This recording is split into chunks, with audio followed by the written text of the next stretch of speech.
सारी दुनिया की दौलत पाने के बाद भी मन भूखा का भूखा रहता है, मन कभी भरता नहीं है। एक फकीर को एक सिक्का मिला चांदी का। वह सिक्का लेकर एक संत के पास पहुंचा। फकीर ने उस संत से कहा कि यह सिक्का मिला है, मेरे किसी काम का नहीं है।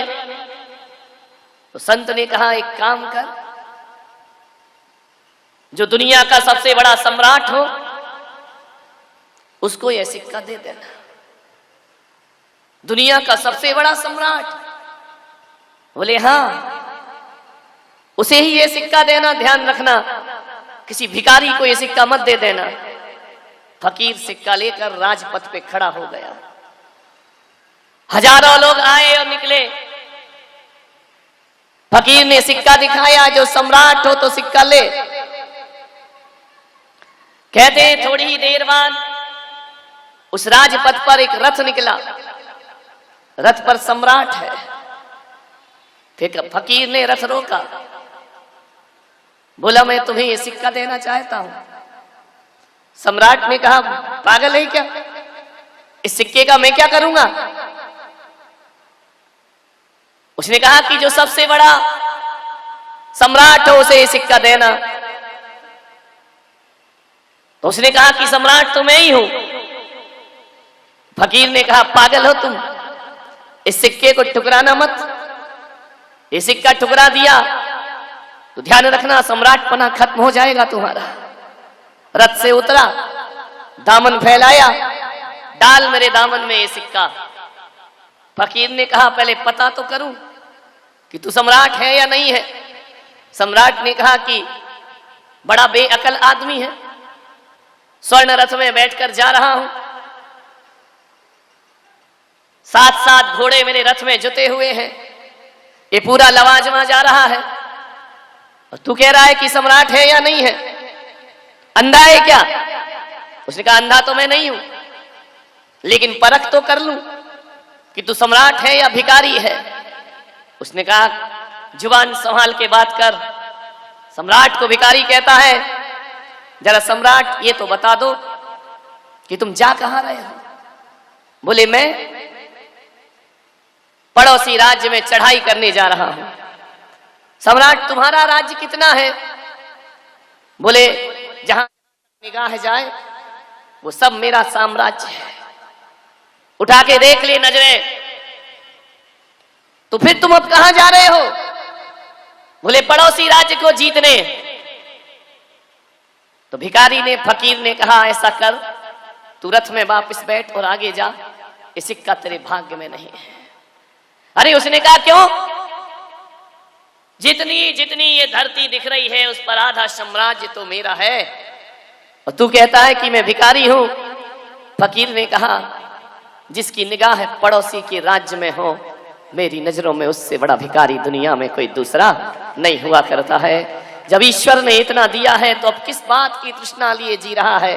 जब जी ईश्वर की कृपा से तेरे को इतना साम्राज्य मिला हुआ है और फिर भी पड़ोसी पर निगाह रखे तो तू सम्राट नहीं हो सकता, तू भिखारी होता है।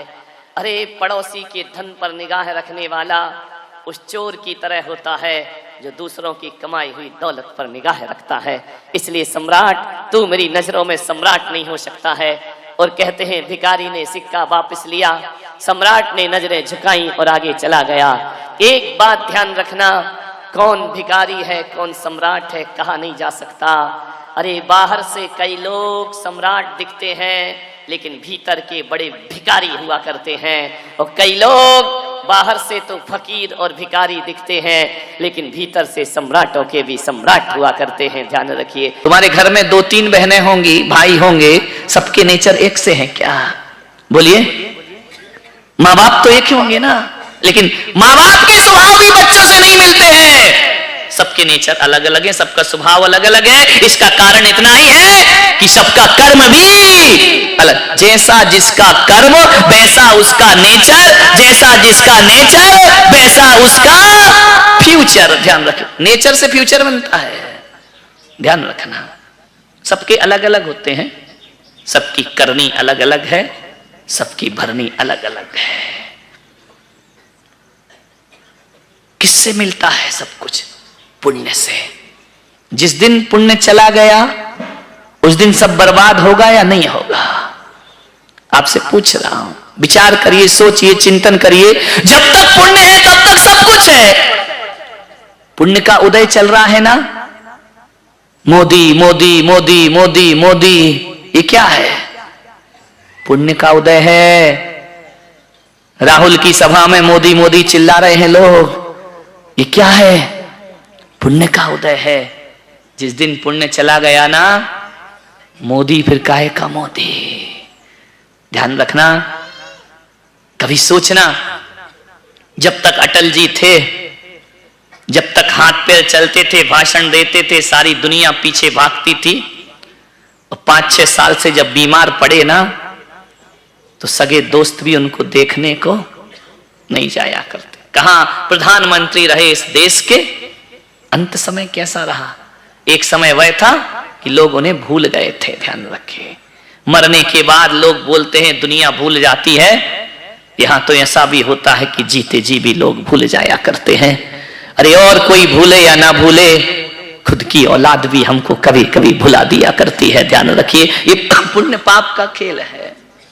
आज संयम धर्म कह रहा है कि महीने में रोज ना सही, ध्यान रखना, 4 दिन। 4 दिन जानते हो? अष्टमी और चतुर्दशी आती है। एक महीने में कितनी बार आती है? 4 बार अष्टमी, 4 बार चौदस। नहीं, मैं इसलिए पूछा तुम सो रहे हो या सुन रहे हो, है ना? 4 बार अष्टमी चतुर्दशी आती है। क्यों आती है मेरे भाई? इसलिए आती है, हमारे शास्त्रों में लिखा है कि कम से कम 4 दिन महीने में माल मलीदा मत खाना, रूखा सूखा खाना। कितने दिन? कितने दिन की साधना? 4 दिन की जिंदगी मन के मनुष्य की, इससे ज्यादा जीवन नहीं है। 4 दिनों का जीवन है। 4 दिन रूखा सूखा खाना, अष्टमी चौदस कहती है। रोज ना सही, 4 दिन सादे वस्त्र पहनना, रोज ना सही। 4 दिन घर छोड़ना। शास्त्रों में लिखा है अष्टमी चौदस को घर छोड़ के मंदिर में निवास करना चाहिए। ये नहीं कि एक टाइम खाया और दिन भर घर में टीवी देख रहे, बोले क्या है, बोले अष्टमी का उपवास है ना। ये महिलाएं क्या करती मालूम है? आजकल की नहीं मालूम, पुराने जमाने की। जब इनकी अष्टमी चौदस आती, उसी दिन सारे कपड़े धुलते हैं। बोले क्या करें, अब खाली बैठे, आज खाना तो है नहीं, कपड़े धो लो, झाड़ू कर लो, पोछा कर लो, बर्तन साफ कर लो, ये कर। अरे अष्टमी चौदस को ये सब छोड़ना चाहिए। तुम ये सब काम कर दे, अब क्या करें, खाना तो है नहीं, दूसरा काम कर लेते। नहीं, अष्टमी चौदस को कहा है समस्त समरम समारंभ आरंभ को छोड़ो, मंदिर में निवास करो। अष्टमी चौदस को महीने में 4 दिन। अष्टमी चौदस तो पुणे में कठिन है, तुम संडे को ही अष्टमी चौदस समझ लिया करो, क्योंकि यहां जो भी होगा वो रविवार को ही होगा और कभी कुछ नहीं होने वाला। महीने में 4 रविवार आते हैं, उन्हें अष्टमी चौदस समझ लीजिए। 4 रविवार महीने में आएंगे, अष्टमी चौदस के दिन आएंगे, पर्व के दिन आएंगे। शास्त्रों में कहा है इन पर्व के दिन में आदमी को ब्रह्मचर्य का पालन करना चाहिए। इन पर्व के दिनों में आदमी को डल्लभ के गद्दे पे सोने का त्याग करके चटाई पर सोने की साध। ये अष्टमी चौदस है, ध्यान रखना। घर छोड़ के कहां जाना चाहिए? खंडाला। बोलो नहीं, वो क्या क्या है यहाँ? खंडाला और लुनावाला और क्या है? हाँ, ये सब तुम्हारे। मैं सोच रहा हूं कि तुम अपने योग्यताओं का वर्णन अपने मुंह से करो कि हम क्या करते हैं, अपने काम खुद बताओ।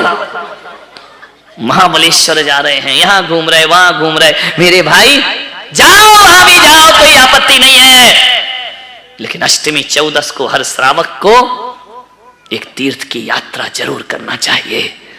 और एक बात याद रखना, ये डल्लभ के गद्दों में जो 30-30 रात तुम गुजारते हो, किसी तीर्थ पे जाना तो डीलक्स रूम मत देखना, लेकिन तुम तो ऐसे हो कि डीलक्स रूम होना चाहिए, यहीं से बुक होता है ऑनलाइन।